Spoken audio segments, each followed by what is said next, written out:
فأنا ناصح لإخواني بالصدع بالحق تبيض وجوههم. السكوت في مسألة الحزبية يضرها، فاصدع بما تؤمر وأعرض عن المشركين. سلامي على دماج ورجالها والشيخ يحيى ودار العلم يا سعد بانيها. Assalamualaikum warahmatullahi wabarakatuh. Jelas kita meyakini bahwasanya di bumi sebelum adanya Nabi Adam ada makhluk-makhluk yang lain. Bahkan dijelaskan oleh Imam Ibnul Qayyim rahimahullah di dalam kitab Al-Fawaid bahwasanya memang jenis manusia sebagai makhluk yang paling mulia, paling utama, memang diciptakan paling akhir. Dan itu adalah sebagai salah satu bentuk kemuliaan karena biasanya yang paling utama itu memang didatangkan paling akhir. Kemudian beliau mendatangkan dalil-dalil. Jadi tak heran apabila ada malaikat, ada iblis, ada jin, ada tanaman, ada hewan, ada yang lain-lain. Kemudian manusia datang paling akhir, yaitu diciptakan di hari Jumat. Di waktu yang paling akhir juga dari hari Jumat itu. Maka kita tidak heran adanya makhluk-makhluk yang lain. Hanya saja yang menjadi permasalahan adalah tatkala orang-orang kafir itu mengatakan bahwasanya makhluk-makhluk itu adalah manusia purba, dikatakan sebagai manusia. Ini yang tak betul. Dari mana mereka tahu itu manusia? Boleh jadi mereka adalah monyet atau yang mirip dengan monyet atau apa, terserah Allah. Bahwasanya mereka adalah hewan. Jadi tidak harus dikatakan mereka itu manusia walaupun mungkin tulangnya mirip atau apa. Tidak selalu yang mirip berarti mirip dengan manusia. Yang dipanggil dengan Homo sapiens berarti dikatakan Homo sapiens juga, atau dikatakan ya terserahlah dikasih nama apa itu Pithecanthropus erectus kah atau Meganthropus erectus atau apa, dikatakan erectus karena berdiri tegak. Ini terserah Allah menciptakan makhluk yang mampu berdiri tegak, yaitu dengan kedua kaki. Tapi tidak dikatakan mereka itu manusia. Cuma mereka ada beberapa kemiripan.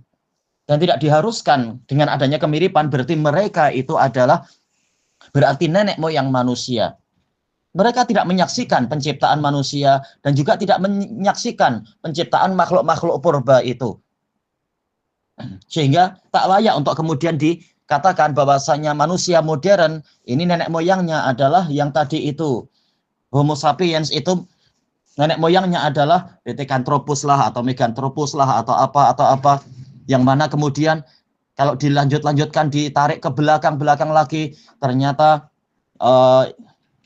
memang nenek moyang manusia adalah primata atau apa, kemudian dikatakan ada satu mata rantai yang hilang dan seterusnya. Kita katakan tidak perlu dicari mata rantainya karena yang menciptakan manusia adalah Allah, dan Allah yang menyebutkan manusia pertama adalah Adam. Yang lain-lain adalah makhluk sejenis hewan, walaupun bentuknya terserah Allah menjadikan bentuk seperti apa, atau mungkin memiliki sejenis kecerdasan. Karena banyak hewan-hewan laut pun punya kecerdasan, tapi tidak diharuskan mereka menjadi nenek moyang makhluk cerdas zaman sekarang. Karena bukan mustahil. Allah memang menciptakan langsung Adam dan seperti yang dia ceritakan, dan Allah menjadikan makhluk yang lain juga ada. Tidak diharuskan yaitu tidak diharuskan manusia modern itu hasil dari evolution dari makhluk-makhluk yang terdahulu. Bagaimana dengan ribuan atau jutaan monyet yang ada zaman sekarang? Kenapa tak nampak tanda-tanda mereka berevolusi atau gagal evolusi kah atau apa? Ini cuma hayalan-hayalan Darwin atau yang mengikuti mereka bahwasanya yang ada sekarang adalah hasil evolusi yang dulu. Kalau hewan-hewan mungkin ada evolusi, tapi untuk manusia tak boleh karena Allah tidak menceritakan itu. Allah menjadikan Adam manusia pertama adalah Adam. Cuma ukuran badannya yang semakin mengecil manusia zaman sekarang seperti yang Nabi sebutkan. Penciptaan pertama ini adalah perkara gaib. Tak boleh kita bicara kecuali dengan wahyu. Makanya orang yang berbicara sembarang-sembarang tentang masalah penciptaan, Allah mengatakan asyahidu khalqahum satuktabu syahadatuhum wa yus'alun. Apakah mereka menyaksikan penciptaan mereka diri sendiri? Persaksian mereka akan ditulis dan mereka akan ditanya. Allah Ta'ala mengatakan dalam ayat yang lain, ma asyhadtuhum khalqas samawati wal ardi wala khalqa anfusihim. Aku tidak menjadikan mereka sebagai saksi terhadap penciptaan langit dan bumi. Aku pun tidak menjadikan mereka saksi sebagai saksi atas penciptaan diri mereka sendiri. Jadi ini semua adalah rajmun bil ghaib, sekedar apa? Persangkaan-persangkaan aja, menebak-nebak dan seterusnya.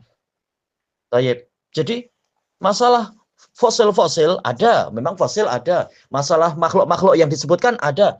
Tapi untuk mereka berani menyatakan ini adalah satu rantai dengan manusia modern, nah ini yang berbicara tanpa ilmu. Cuma menebak-nebak. Apakah Allah tak mampu untuk menjadikan hewan-hewan itu ada dengan jalur mereka sendiri dan manusia ada dengan jalurnya sendiri? Ataukah mereka akan memaksakan Allah dan memaksakan kaum mukminin untuk meyakini bahwasanya makhluk sekarang itu hasil mata rantai dari hewan-hewan terdahulu? Ini pemaksaan yang tidak dibina di atas ilmu syar'i, tidak dibina di atas ilmu gaib. Sementara ini perkara gaib, tak ada yang tahu kecuali lewat ilmu wahyu. Baik. Jadi fosil betul-betul ada, fosil dinosaurus ada, fosil mungkin yang dikatakan Meganthropus erectus ada dan seterusnya, tapi tidak boleh untuk dikatakan mereka adalah masih ada hubungan mata rantai dengan manusia modern. Allah mampu menciptakan manusia dengan bentuk yang modern sekarang ini tanpa harus melalui evolusi dari hewan-hewan itu. Kecuali untuk orang kafir yang merasa memang nenek moyang mereka adalah makhluk itu, terserah mereka. Kami meyakini bahwasanya manusia pertama adalah Adam. Dan Adam diciptakan dari tanah, bukan hasil evolusi dari makhluk-makhluk primata itu dan seterusnya. Baik. Wallahu a'lam walhamdulillahi rabbil alamin.